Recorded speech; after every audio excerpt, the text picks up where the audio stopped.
We were trying to understand. You and I were literally just talking 30 minutes ago. We had a long conversation about the protest today, what we were going to see.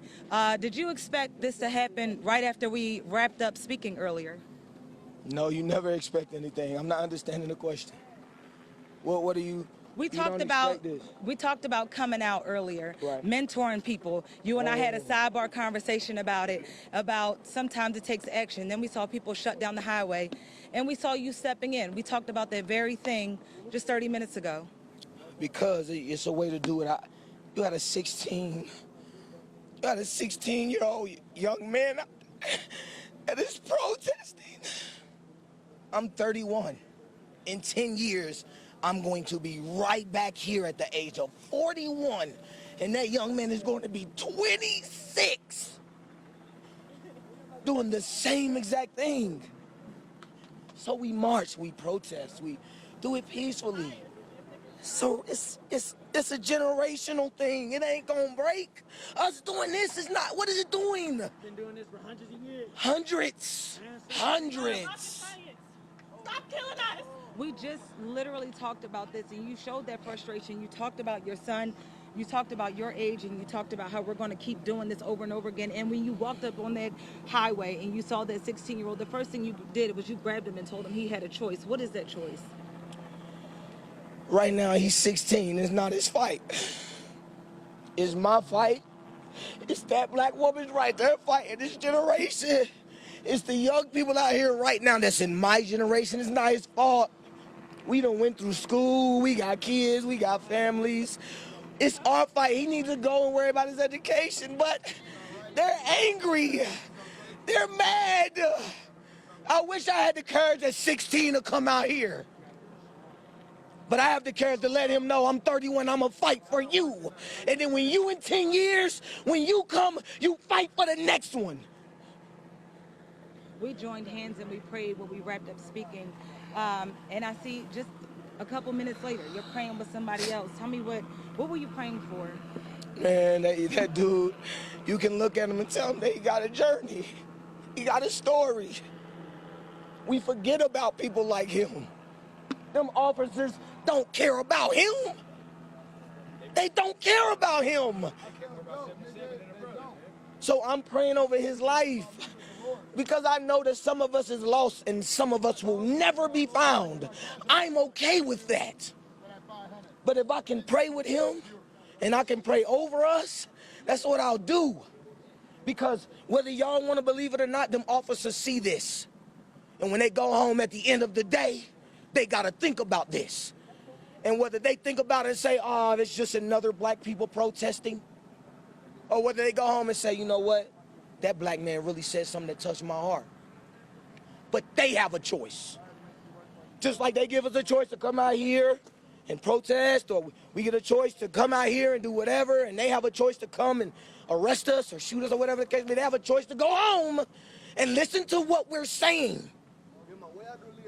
If you don't mind, there's a lot of passion. I can tell it even in your prayer. Did you pray believing that they could hear you? I pray knowing that they can hear me. I know my mama watching right now, and I just want to tell her that, Mama, I thank you for everything that you did for me. And I'm out here right now as a successful black man. That they don't care, they don't know me. I'm being peaceful, and they steadily hitting me in my back just like they did 4 years ago. We talked about what you saw 4 years ago, where we are today. Have you seen any growth, any change? You know, I was talking to a good friend of mine, Greg Jackson, and I love everything he's doing with Hills Charlie. And he said that he reduced in this crime by 17%.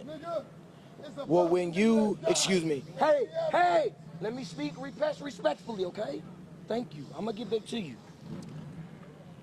He said that he decreased in his neighborhood crime by 17%. That is phenomenal. Great, I take nothing away from him. But if he's reducing that by 17% and the world is increasing by 60, you tell me how those numbers equal up. They don't. They're gonna always cancel each other out. They're taking more of us than we're saving. That's a fact.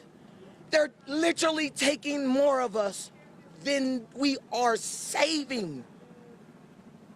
What is it going to take today, tomorrow, the next day, and once all of this stops, the signs come down, the hashtags go away, and the T-shirts come off? What it means is everybody gonna go back to normal. The same situation is gonna come up again, and we're gonna be doing the same thing. Right? How do we get off of this roller coaster, this wheel? You know what? Sarah Blake asked me that 4 years ago. She said, how do we come off of this? How do we move forward? And the same question that you asked 4 years ago, that reporters before you, before cameramen, before everybody out here, they asked the same question to Martin Luther King, to Malcolm X, to all of the people that walked and marched and did what they did. And I wasn't even born then, and right here, I'm 31 and you asked me the same question. Nobody have an answer. There's no answer. Is it for us to answer, or is it for the officers to answer? It's for the officers to answer. Period. The officers have to take accountability, period. Our elected officials have to take accountability, period. Again, you ask the same question, it's the same thing.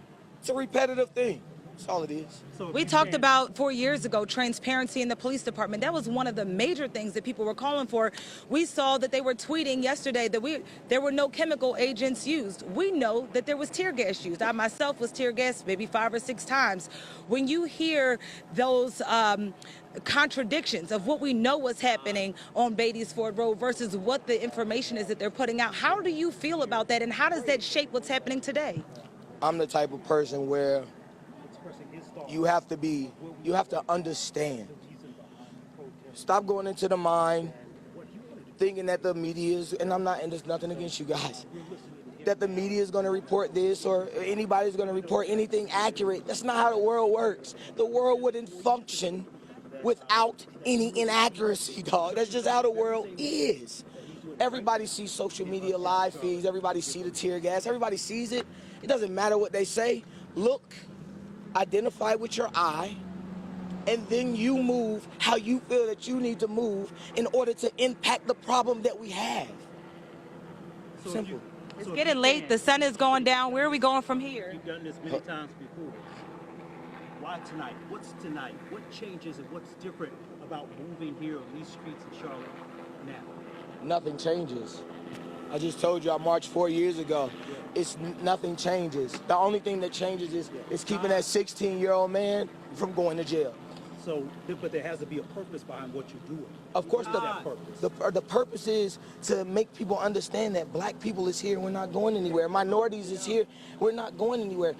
You're asking what the purpose of this is. Yes. The purpose of this is just something that is historic. It just happens. People protest. They have the right to do so. That's just a thing that repeats itself. When you ask what the purpose is not only in this, but we got to stop focusing on these are people that want to just voice their opinion and share their thoughts, but nobody wants to listen.